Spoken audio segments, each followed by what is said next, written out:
Welcome to the Defenders of Business Value, the podcast that helps business owners unlock the value they've built and exit on their terms. I'm your host, Ed Meisegland, and for the last 30 years, I've been helping business owners prepare, grow, protect, and ultimately sell their businesses.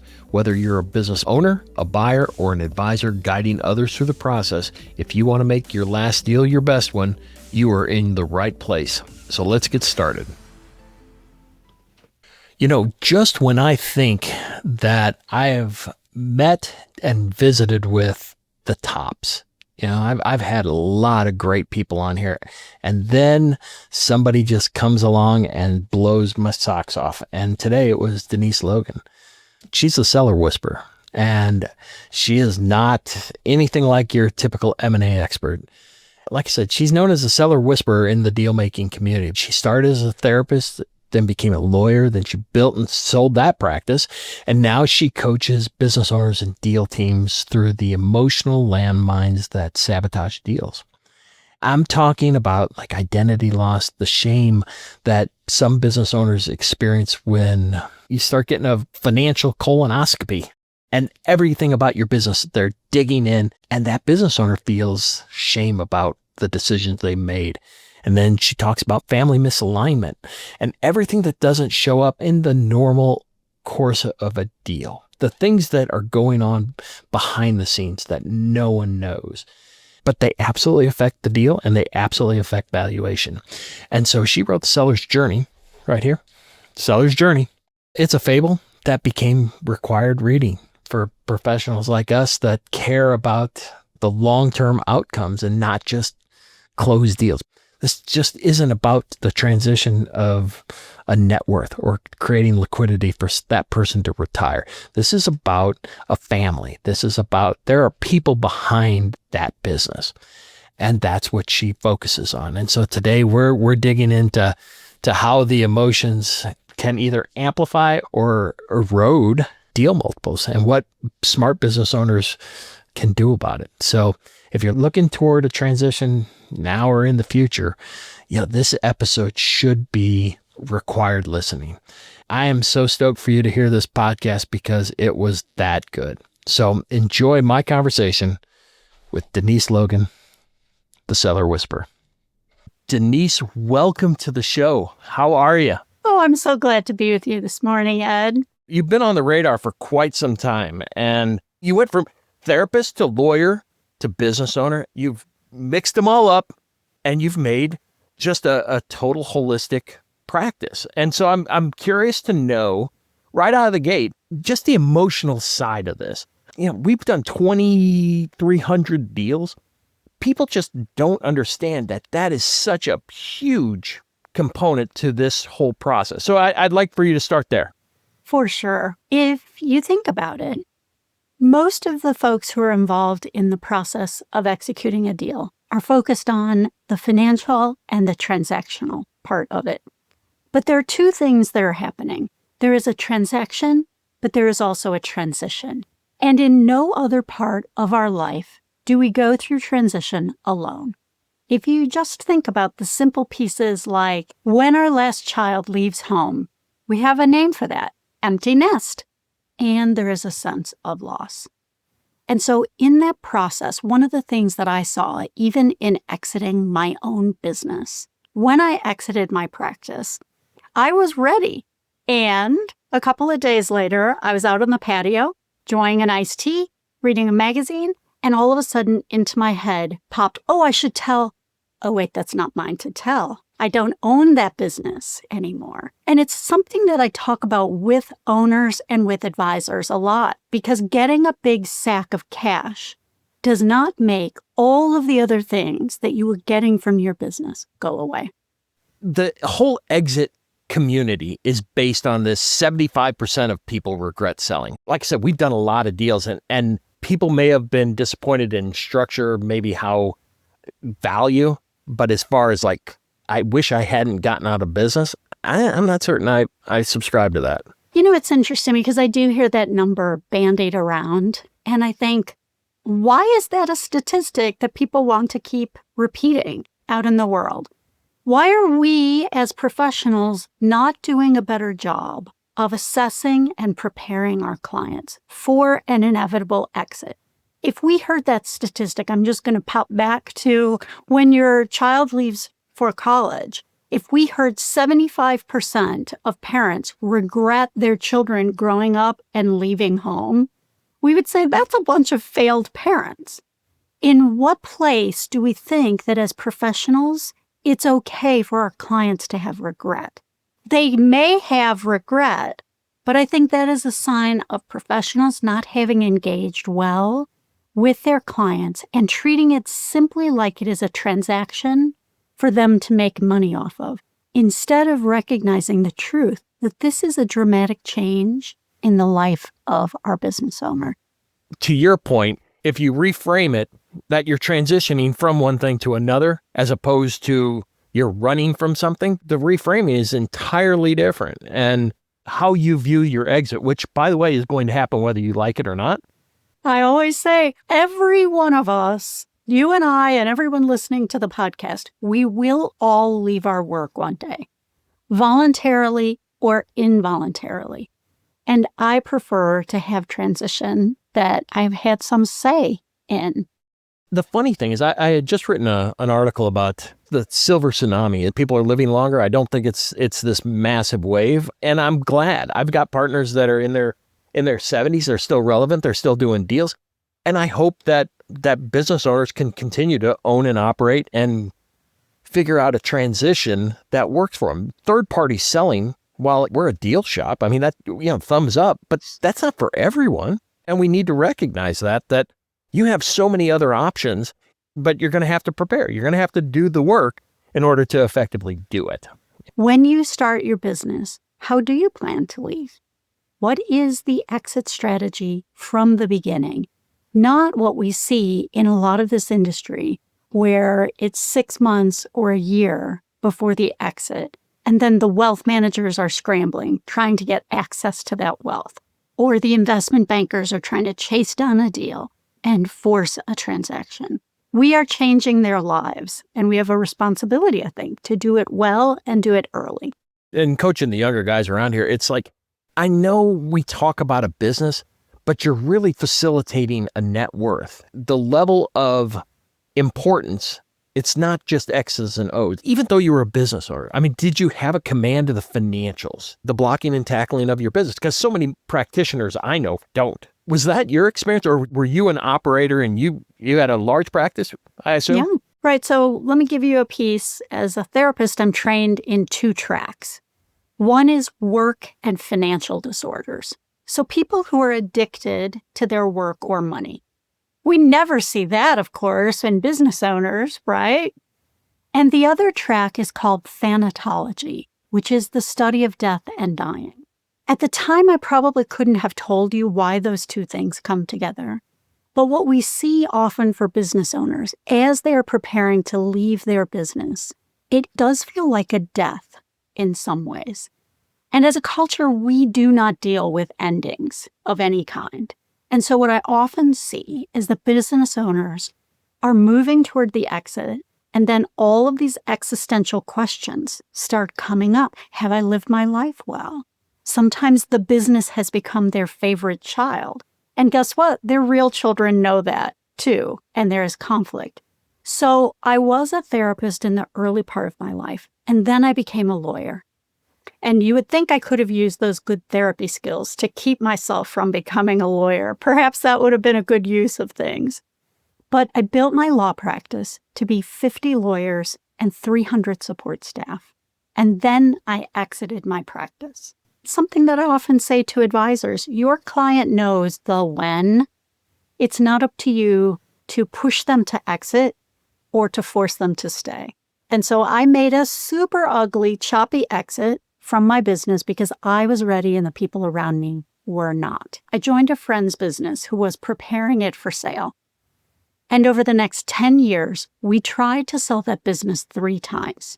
We took it to market, and he would get right to the door and pull out because he couldn't see what his life was like on the other side of the transaction.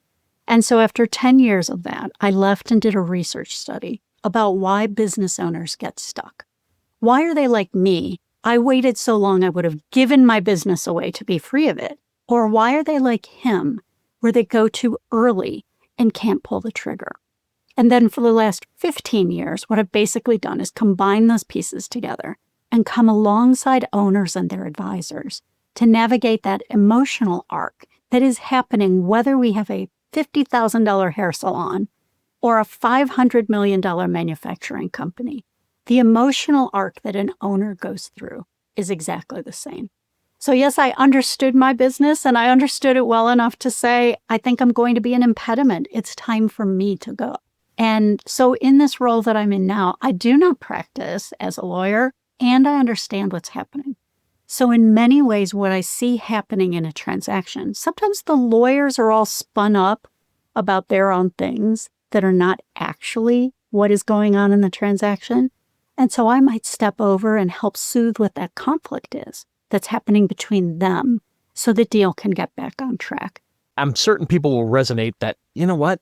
This is something that not many people talk about. I mean, you scan over, are you really ready to sell? But really digging deep, we were just talking to a fellow that, he's like, look, I had no idea that this business was going to turn into this. No idea. And it's a massive company. And he's like, I have generational wealth now and I'm 48. What am I going to do? I call my clients the what's nexters. Yeah. Because a lot of times that's what's coming up for them. What's next? Or with the fellow that you're talking about, if he has children, they're probably still young. If he's 48, sometimes I will hear young owners say, I don't know if it's okay for my children to see me not working. What does that mean for them? And so those are pieces that we're going to look at and dial into. Why are you working? What should the next part of your life look like?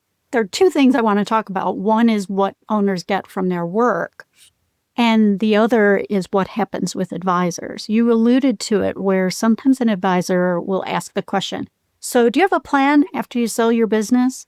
And we'll hear owners say, golf, travel, and grandkids. Friends, that's not a plan. When an advisor doesn't know the emotional part of it, often they just hope it goes away. They just hope, okay, good, we can check, let's go by. And that's a role that I often serve, is I'm coming alongside, doing the thing.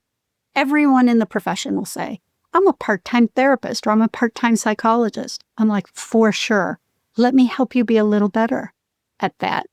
Interesting. And what was the second thing? The other piece is, one of the questions I ask owners a lot is, what does work provide for you other than money and financial security? Yeah. Because guess what? We're not selling unless you're getting money and financial security. But typically, I will ask owners to come up with 12 to 15 unique answers to that question. And often what I will hear from them are things like, well, what else is there? Friends, we're getting a lot from our business. Like if you and I just brainstorm, Ed, what are the kinds of things that you get from work other than money and financial security? I enjoy the process. I enjoy writing. I enjoy the intellectual challenge. And this is year 34 for me in this practice. I enjoy the industry, as challenging as a unregulated industry can be. And as I've aged, money just follows, right? Right. It's as a result of these intangibles. There is no right answer. I'll tell you some of the things that I often hear Yeah. when we start digging in. Things like structure. Work provides structure to our day, to our week, to our year. It's also things like a place to go. Remember during COVID when we were all stuck at home and we wanted to get out? Guess what? Our spouses wanted us to get out of their houses too. It's also things like friendship, but it's also things like the intellectual stimulation, the thrill of the chase or the thrill of the kill. Those are things that we are getting from work that don't go away just because we get a big sack of cash. And then if we go a little deeper, there are things we're, I'm going to say, getting from work that we don't even like to acknowledge. It's things like power. At work, I say, I want something done, and it happens. The people in my house do not necessarily think that when I say something should get done, it should get done. It's also things like work sometimes provides a built-in excuse for our owners. It's way easier to say to your spouse, honey, I'd love to go on that cruise with you, but the business needs me. Oh, And so for lots of our owners, what they are getting from work is it needs to be replaced on the other side. Otherwise, it does feel like a big black hole that they are plunging into. So early on, that's work that I'm going to help owners to figure out. What is the unique combination of what you are getting from work? interesting. I live in a sorority, right? So I have 2 daughters and my wife. I'm curious to know from a female perspective. Like you're walking into a predominant, I don't want to say male, but I mean, you got a lot of alphas. Here you come. You're soft spoken. You seem gentle. How does that interaction work? You've been an attorney, so I know you've got the bulldog in you. But I'm just kind of curious to know, when you show up, what do they expect? To me, I think it would resonate better coming from somebody like you as opposed to coming from somebody like me, right? Well, let's just talk about the dynamics in any kind of a deal. The owner wants to look smart. They certainly want to look like they have their stuff together. And so what's going to happen is emotion is going to start churning up from underground. It's less likely that they want to say to their banker or their lawyer or their accountant or even their wealth manager, I don't know what I'm going to do with myself on the other side of this deal. But that's something that is easier for them to be able to share with me. Or things like, I don't want to spend time with my spouse. They don't want to say something like that to you, but there are things that will come to me. So I might tell you a story about a client where this happened. $85 million manufacturing company. 8 weeks before the closing, the seller suddenly announced that he would not take a penny less than 9 times EBITDA, which would be great, except his deal was at 6.2. So a pretty big delta. And the investment banker was telling him it was a great deal. The lawyer was telling him he was going to get sued, and he stopped talking to everyone. And so the investment banker called me and said, I think my owner went crazy. I'm like, yeah, it sounds like it. Let's see if we can figure out what scared him and what hidey hole he went into. So what I learned was that his original plan was to sell the business, buy a sailboat, and sail around the globe. You can get a pretty good boat for $85 million. So it's probably not about the money. Then I learned that 2 weeks before he asked for this financial unicorn, his wife had said, I'm not doing that. I do not want to be stuck on a boat with you far away from my grandkids. Hell no, we're not doing this. Can we agree, Ed, he is not coming back to tell the deal team the deal is off because his wife won't let him do what he wants to do. Yeah. Instead, he asked for something he couldn't get so that the deal would fall apart. Once I sorted out what was happening, I did one-on-one work with he and his wife separately, and then brought them together with a solution where he would buy the sailboat and sail, and every 6 weeks, she would take one grandchild, fly to where he was. They would do 2 weeks on land, building memories with the grandchild. Then she would fly home, and he would sail on. Boom, our deal was back on track, closed on time at its original asking price, because it was never about what it looked like it's about. But if you think about what is happening in a transaction, they don't want to communicate that to the advisors because A, they don't think you can solve it, and B, they don't want to look dumb. Here's another example of where that shows up. You know, we use a lot of language in this industry that is very shaming for owners. It's unconsciously shaming. So we'll do things like, we'll talk about the low-hanging fruit. Guess what an owner hears? I must be a dummy. No, sure. Right? If this money could have been harvested and I didn't, what's wrong with me? They will unconsciously sabotage their deal because they don't want to look like they missed something. Or we're going to get a huge list of due diligence documents. Right away, the owner is filled with fear and shame. They're worried, are you going to find something? Did I make a mistake? Do I look like I don't know about my business? And they're used to being the person who knows everything. who people come to ask all the questions. And we're going to ask questions that they don't know the answer to. And you think about what's going on in their bodies and in their psyche. We can tolerate a certain amount of that. And I'll say the young pups who are doing due diligence, they forget that this is stressful on the other side. They're just like, I have a list of 173 questions I need to get answered. And they will keep plowing forward even when the owner is emotionally dysregulated. So some of the work that I will do is help soothe the deal team in that place because they're worried. They don't want to look dumb. When you say you soothe the deal team, what does that look like from a visibility standpoint? Where do you start? And I know where you end, but tell me, where do you insert yourself in that process? So I often come in because something has gone wrong, and then someone remembers, hey, remember that lady we met? Maybe she can help us pull the cookies out of the fire. And maybe I can, maybe I can't. Like you, I like to come in early because then I'm just part of the transaction. If I come in later when it's a little messy, then it's a more nuanced introduction because no one wants to feel like they were naughty and just got sent to the guidance counselor's office. So when I come in early, I just am part of the deal team. And we talk about the fact that two things are happening. There is a transaction and a transition. And most of the folks in the process are going to be focused on the transaction. Let's make sure there's someone who's focused on the transition. And I will tell you, there are lots of owners who will say, I don't need that. Rock on. I don't need to be in every single transaction. And so I do a lot of my own diligence with clients because I am too old to drag a goat with a rope around its neck to the finish line. With all the information out there, your book included, right? This isn't the first time I've seen this book. And I'm just kind of curious to know, what do you think is the reservation? Why are we still not addressing this? Like early on, you're doing it, but it hasn't trickled across the deal-making industry. Why do you think that is? I think some of it is the way professionals are compensated.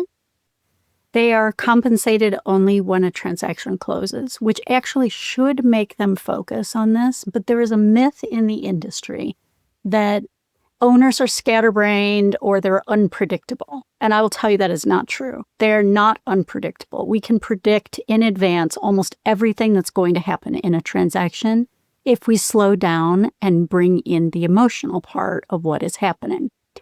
But because of that myth, I think a lot of the professionals think this is a numbers game. Well, I'm just going to sign up as many deals as I can, and only a fraction of them are going to close. So when it gets tough or when the owner starts acting squirrely, I'm just going to cut. But one of the things that I try to reinforce in our industry is that we are making changes to people's lives. This is a life-changing event. And it is our responsibility when they entrust their business to us. This is, for most owners, other than their family, this is their most prized relationship. And when they entrust us with it, we have a duty that I think sometimes gets missed in the profession, and that people are like, just another deal, ka-chunk, ka-chunk, ka-chunk. But we are changing lives, and we can do it well. 100%. And in fact, I'm on the soapbox of our entire deal-making industry. Like I said, it's not totally unregulated. Anybody can get into it. There's no barrier to entry. And to me, duty of care, like you were saying, you have a duty to care for this person, right? There are lots of people who are doing deals who should not do them. And I often say to clients, not all money is equal. The highest bidder may not be the best fit for you and your business. It doesn't mean you have to take the lowest one, but it pays to have someone who is helping you to think through the process in ways that are not just financially engineered. From your seat, what's driving down multiples? Because multiples is a reflection of risk. So what is increasing the risk from an emotional side? Let me give you an example, because we have a client that is beginning to show dementia. The interaction that he's having with the buyers, he's forgetting things. He's a detriment to our sale process. And I hate to say it because I got a mother-in-law that's knee deep in the middle of dementia. I get it.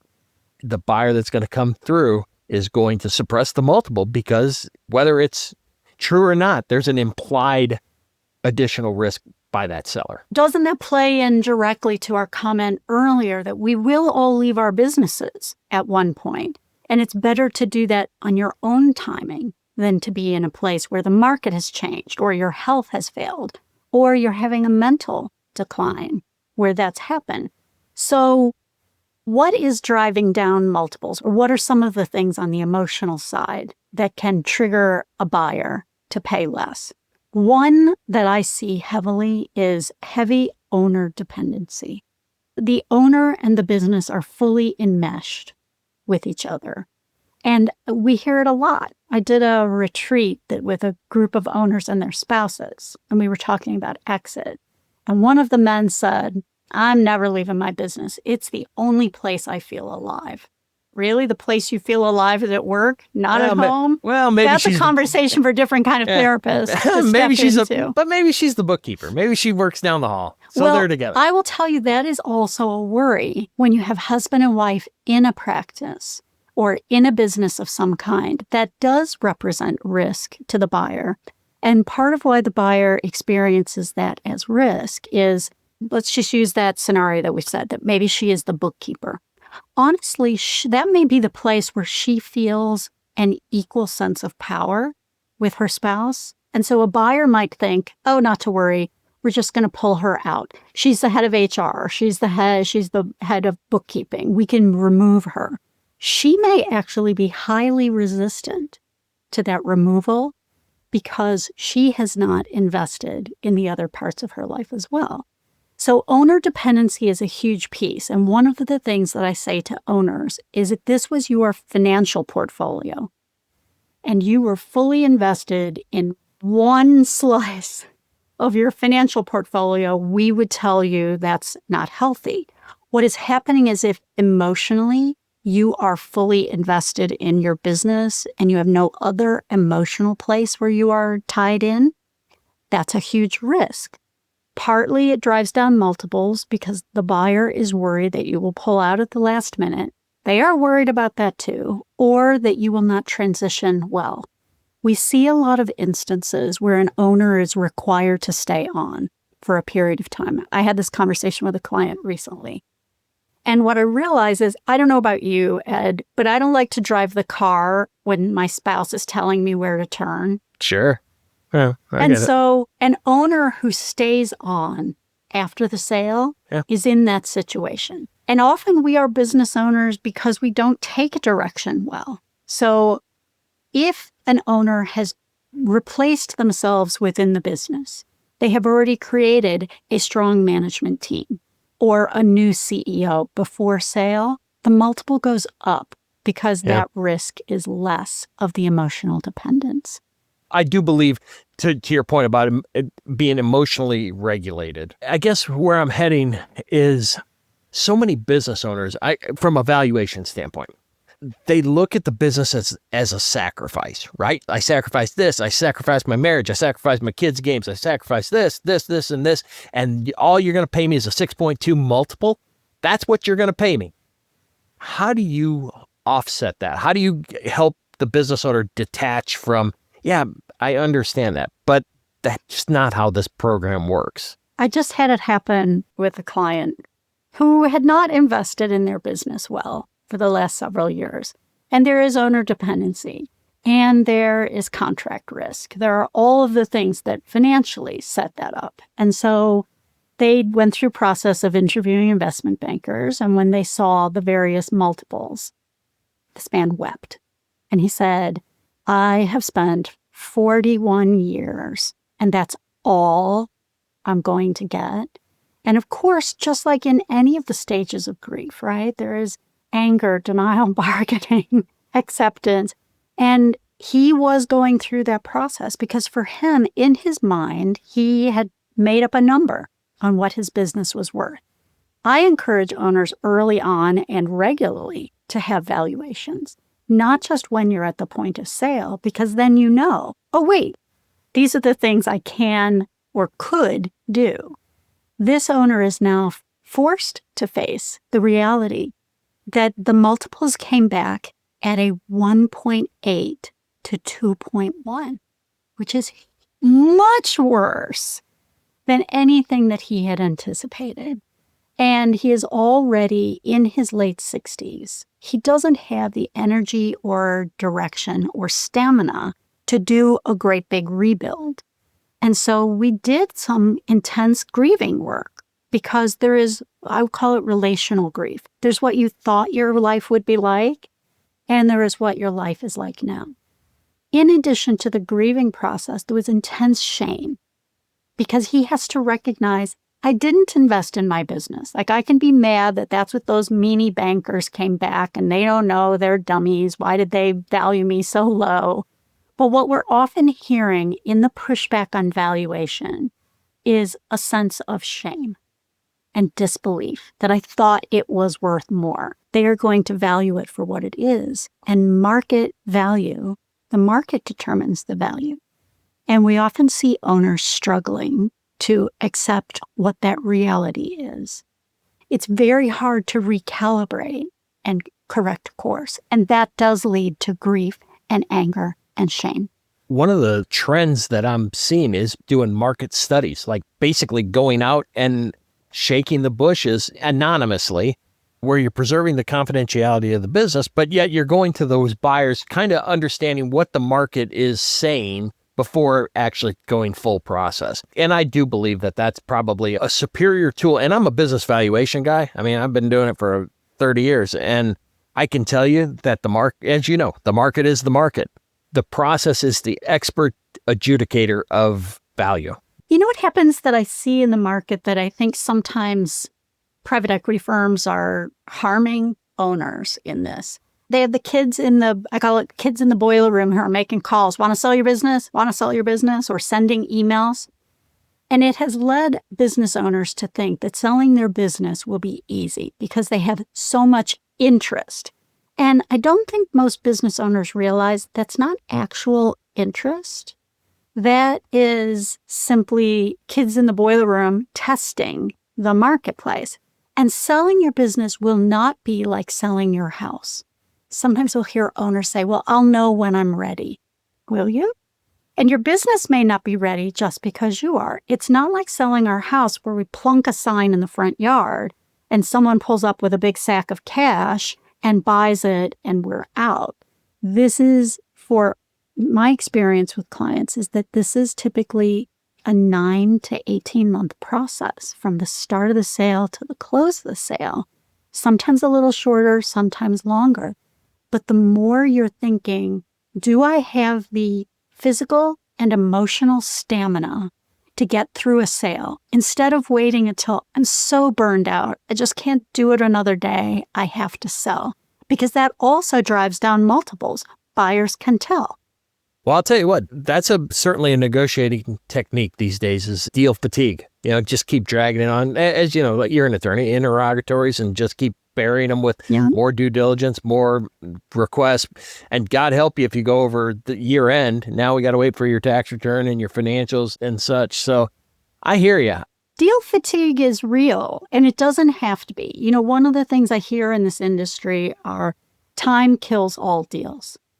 And I don't think that's true. I am the contrarian in this. What I will tell you is that I think what kills deals is, you're not going to be surprised by my answer, but it is unprocessed emotion. Because usually the person who is saying time kills all deals is the most scared person in the room. They're like, I got to get this closed. But just think about, you know, the children's games, Chutes and Ladders, right? So you're moving your little piece across the board and you hit a spot that gives you a ladder and you're going up the board and you're like, woo, I'm going to win this game. And 2 spins later, you hit a chute and you're back down at the bottom of the board. For us in the business, we know that's going to happen multiple times in a transaction. For our owner, every single time that happens, it feels so demoralizing. And it is our job to catch them to prepare them, but not just saying, yeah, things are going to be up and down, but really saying, okay, this is what could happen and this is how we're going to handle it. And then to catch them and to give them a short period of time to re-emotionally regulate from the disappointment. And that short time might be 30 minutes. It might be 3 days. I agree, we don't want it to be 3 months. But just like the children playing that game, if you don't give them time to be able to recalibrate from that disappointment, they will flip the board and leave the room. And that is often what's happening with our owner. In those instances, not only am I working with the owner, but I'm working with the professionals to remind them how you deliver this news matters and how you stand with them in the face of their disappointment. There's a guy in our space who wrote a book called something about your baby's ugly. No one likes to know their baby is ugly. And I think the way we deliver messages also comes down to how we think about our client, how we respect them. Our language can up-level in this industry in ways that is more caring. What is it like to be in your legacy dinner? Oh my goodness, that's such a good conversation point. I have done almost 300 of these legacy dinners in the last 20 years. It is a 2.5-hour facilitated dinner conversation about work, money, and meaning without actually talking about any of those things. So the ways to use this, for example, I often see it used in a deal process. As soon as we've identified buyer and seller and their deal team, we do a legacy dinner because it is an intimate, special conversation, and it is hard to screw people over after you have gone deep on something that is meaning-driven. It is designed also for advisors to use with clients and prospects as a way to get to know each other. So the opening question for the dinner, and I'll just tell you like where it starts. The invitation comes out and it says, join us for a special facilitated conversation called the Legacy Dinner. Come prepared to answer one question, which is, if I could take on the life of any other person, living, deceased, or imaginary, who would it be and why? Usually what happens when someone sees that invitation is they're like, oh, this is not like the other things I've been invited to, right? This is not that come to Morton's and have a steak dinner so the wealth manager can sell you a product. And when we get into the room, it's usually 12 guests. We're going to go around the table. We don't talk about who we are or what our work is. We're going to answer that first question. From there, I'm going to draw that conversation deeper into legacy and history. And when we get to the end of the 2.5 hours together, the people in that room know each other in a way that is forever changed. And you think in our industry, there is a lot of sameness. How will I decide between this lawyer or this CPA or this wealth manager? This is an opportunity to be very distinct about who I am and what matters to me in my life and in my world with clients and referral partners and our deal team. And it is designed to change the way we think about the people that we are working with and what we are affecting in the world together. For those business owners listening, typically one of the documents that are used or the instruments that are used in our profession is called CIM, Confidential Information Memorandum, and it has 80% of the questions any buyer is going to ask is in there. So my question is there any hot buttons in the CIM, right, that address the emotional friction or potential areas that a banker or buyer or advisor is going to start poking at in the CIM? So I'll tell you, owners are always worried about the CIM. They're terrified by the CIM because it is giving out lots of information about them, even though everyone who receives it is under an NDA. They are terrified. We just had it happen with a client. They were interviewing investment bankers, and we talked about the CIM, and one of the bankers brought a CIM with them, and they passed it around for like 10 minutes, did not leave it, but it was, you can see it. This is what's in there.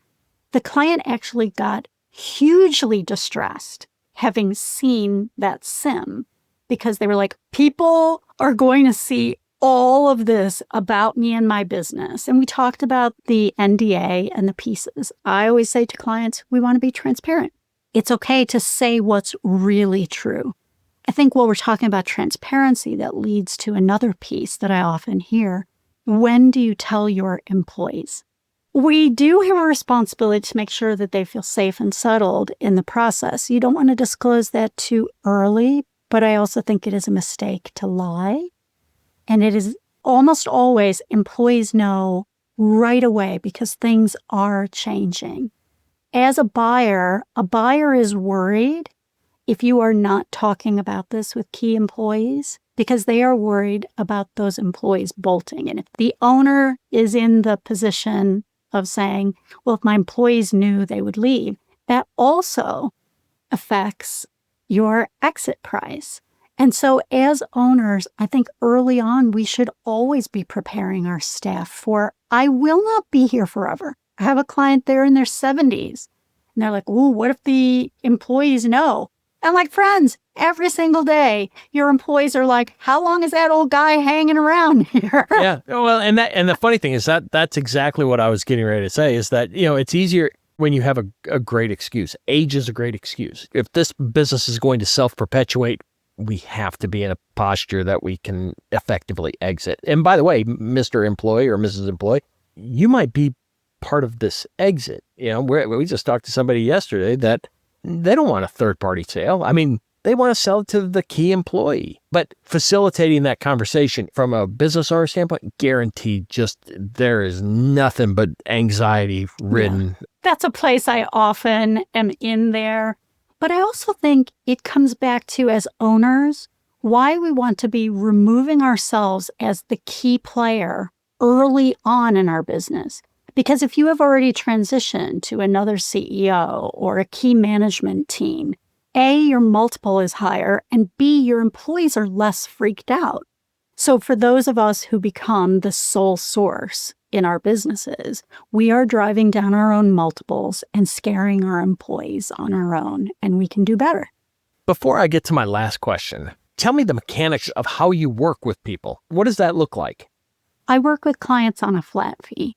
They engage with me in 6 or 12-month increments because I don't think anything happens in 2 conversations, and I want people to be engaged in the process. Depending on when I come in, sometimes I will also stay on for 6 to 12 months after the sale to help them transition. I contract directly with the owner, so they will trust me, as they should, because my primary relationship is with them. Well, I will also interact with the other professionals around them. I think it's important that that is a primary relationship, because in some instances, a sale is not right for that owner. And I want them to be able to have the right decision and to be able to come back and help them to communicate to their advisors, I don't actually want to do this. And I think even though I'm often introduced through any of the professionals in the process, my duty of loyalty is always to the owner because we are changing their life. And then I never speak as a mouthpiece for my client. My view is it is my job to help prepare them to relate confidential information that the other professionals need to know and to help relate where they are in the process. Because nothing is worse for you as an advisor than being in the process and your client really doesn't want to sell. That's not good for you and it's not good for them. If there was one piece of advice that you could give to the business owner that would have an immediate impact on their business, what would it be? You are not your business, nor should it be. If you and your business are enmeshed, it is time to work with someone to help you have your life outside of the business so that when it comes time for you to leave, which will eventually come, you are not bereft in that process. Awesome. So Denise, how do we track you down? I mean, while you're talking, I'll hold the book. Oh, great. Can I tell a little bit about the book? 100%. I would love that. So the book is called The Seller's Journey, and it is a business fable. It's the story of an owner 1 year after he exits his business. He goes on a trip across Glacier National Park with his banker, his lawyer, his wealth manager, and the private equity buyer who bought his company. Right now, you're thinking it's a murder mystery. Who kills the lawyer? The journey is about how important it is who you choose to take this through. And as they cross the glacier, they're relating the physical obstacles they're facing to the emotional obstacles he faced in letting go of his company. I wrote it that way. It is a compilation of stories of different clients meshed together, and I have done that glacier trip. I usually do a trip with clients after their exit. So if you think about who you are choosing to take the journey of your sale with, it's important to choose the ones that you would actually like. Can you like them enough at the end to actually want to do that kind of journey?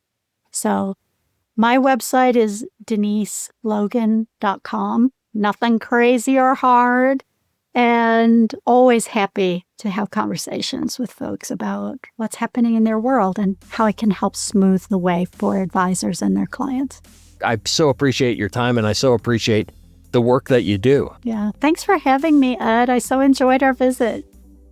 Thanks for listening to the Defenders of Business Value. If today's episode helped you think differently about building or selling a business, follow the show so you don't miss what's next. And if you want to become a more informed, confident owner, the one who knows how to grow, protect, and eventually exit at maximum value, subscribe to my newsletter. The link is in the show notes. And if you're ready to talk about your next deal, connect with me on LinkedIn. So until next time, we'll see you soon.